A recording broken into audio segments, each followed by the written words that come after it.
नमस्कार दोस्तों, मैं हूं आपका साथी रमेश डुकिया। स्वागत है आपका हमारे YouTube channel anchor Ramesh Dukiya में।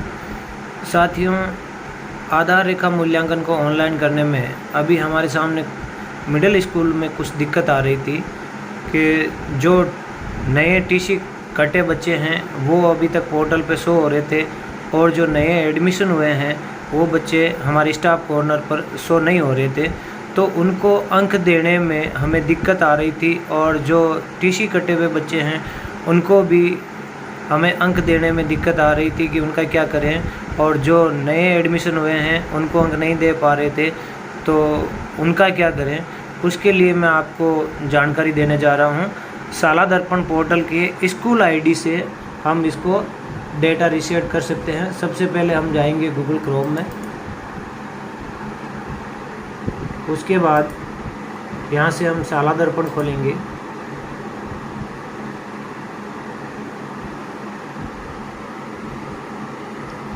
जैसे ही हमारे सामने साला दर्पण का ये लिंक ओपन होगा हम उस पर क्लिक करेंगे।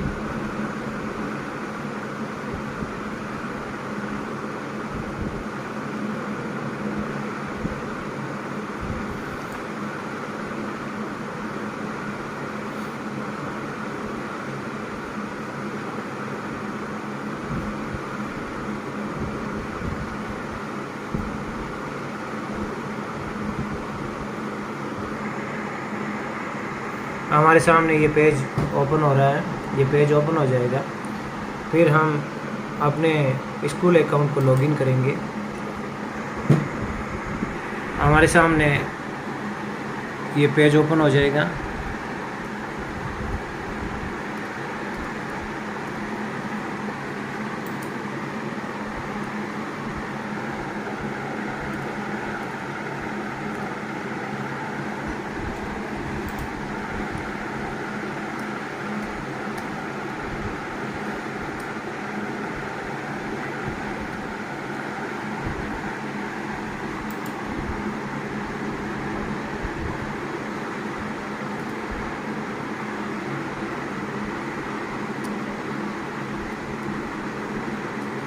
हमने यहाँ साला दर्पण आईडी, कैप्चा और पासवर्ड डाल दिए हैं। अब मैं इसको लॉगिन कर रहा हूँ। हमारे सामने ये स्कूल का पेज ओपन हो गया। इसमें हम मेन्यू बार में जाते हैं। यहाँ होम, विद्यालय, स्माइल 3, कार्यक्रम, विद्यार्थी, योजना, रिपोर्ट्स और ये आ गया RKSMBK।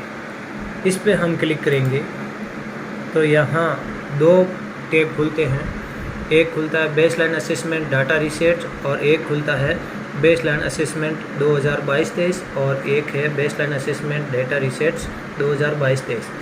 तो हमें सबसे पहले उन विद्यार्थियों को चिन्हित करना है जिनकी टीसी कट गई है फिर भी वो हमारे पोर्टल पर दिखा रहे हैं, या जिनका नया एडमिशन हुआ है लेकिन वो स्टाफ कॉर्नर पर दिखा नहीं रहे हैं, जिसकी वजह से उनके अंक है वो हम फीड नहीं कर पा रहे हैं। तो सबसे पहले मैं यहाँ बेसलाइन असेसमेंट डेटा रीसेट पर क्लिक करूँगा।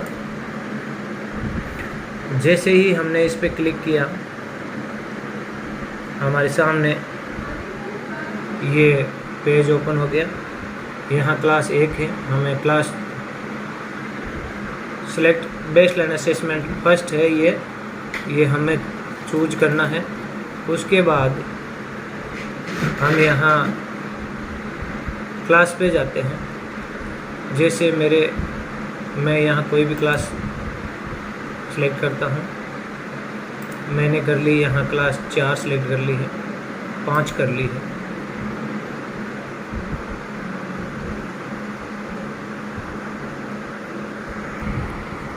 क्लास 5 के बाद मैंने यहाँ सेक्शन सेलेक्ट कर लिया, सेक्शन A।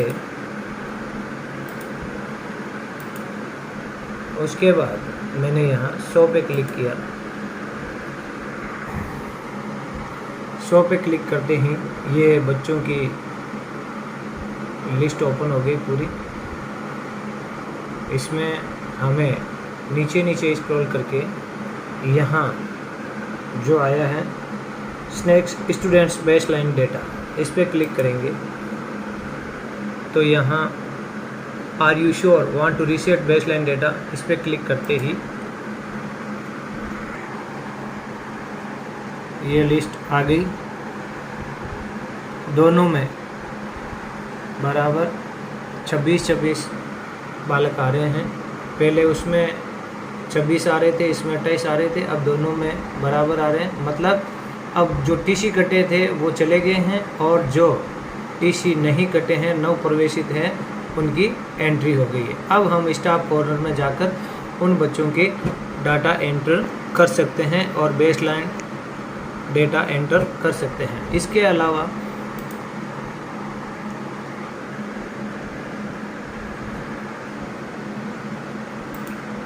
टैब में जो दूसरा टैब है बेसलाइन असेसमेंट 2022-23, इसमें संस्था प्रधान ये आराम से देख सकता है कि उसके विद्यालय के किन किन टीचर्स ने किस किस क्लास का बेसलाइन हो चुका है।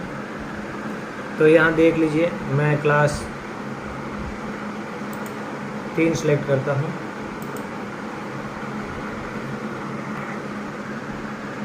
यहाँ से मैंने सेक्शन सेलेक्ट कर लिया।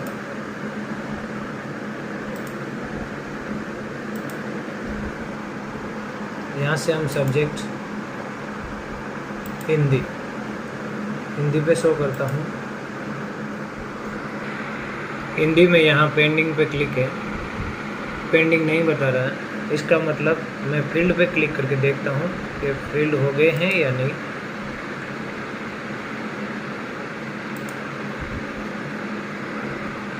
ये लिस्ट ओपन हो गई। ये सब डेटा फीड है, मतलब हिंदी का आधार रेखा मूल्यांकन के डेटा फीड कर दिए हैं। तो अब मैं वापस दूसरे सब्जेक्ट का देख रहा हूँ।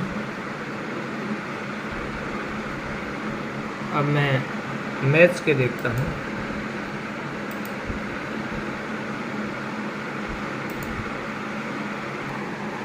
मैथ्स का ये देखिए